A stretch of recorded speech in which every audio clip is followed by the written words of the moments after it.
اکثر زمونږ د نوجوانان واده نه کړي ځان ولي. نو دا خبره پلارانو لم کوم، تورسرو تم کوم، او نوجوانه تا ته یم کوم.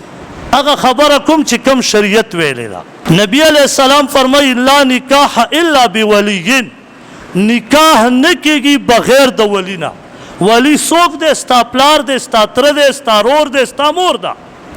خو لیکن مسلمانه دا خبره مو سره یاد ساته چې کله یو هلک ته ورته رشته کې، نو پلار ته دا حق دی په زوی باندې چې ای پلاره د زوی نه په تپوس کې چې دغه جینۍ د لقوم ستا پیر ازاده و که نه.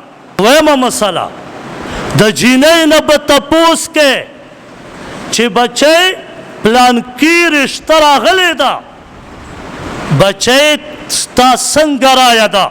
علي رضی الله تعالی عنه چې کله راغی، خپل د تره زوی دی د نبي علیه السلام، رشته یې کوله، کم او بیش 20 سال عمر یې دی. د فاطمې رضی الله تعالی عنه کم او بیش 19 سال عمر دی.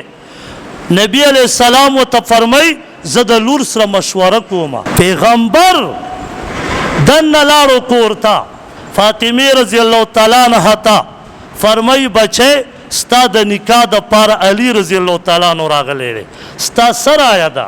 مشوره دې څه ده؟ او ورته عرض کوي او بس مسکی شوه. نو دا مسکیوالی یا چوپوالی دا په دې دلالت کې چې دا زنانه راضي ده.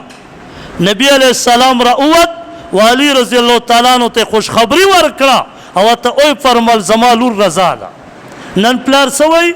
وی که هر څه ما فیصله کړې ده، تا به ډېر څه کړي، وخت ته نه تېری، وخت ستا بچی او لور تېری. نو چې کله ته دومره زور وکړې په بچي، به خامخا ځان ولي. نن زمونږ په پښتنو کې اکثر په سلو کې دا 70-80% چې هلکان ولي د همدې معاملې نه ولي نه.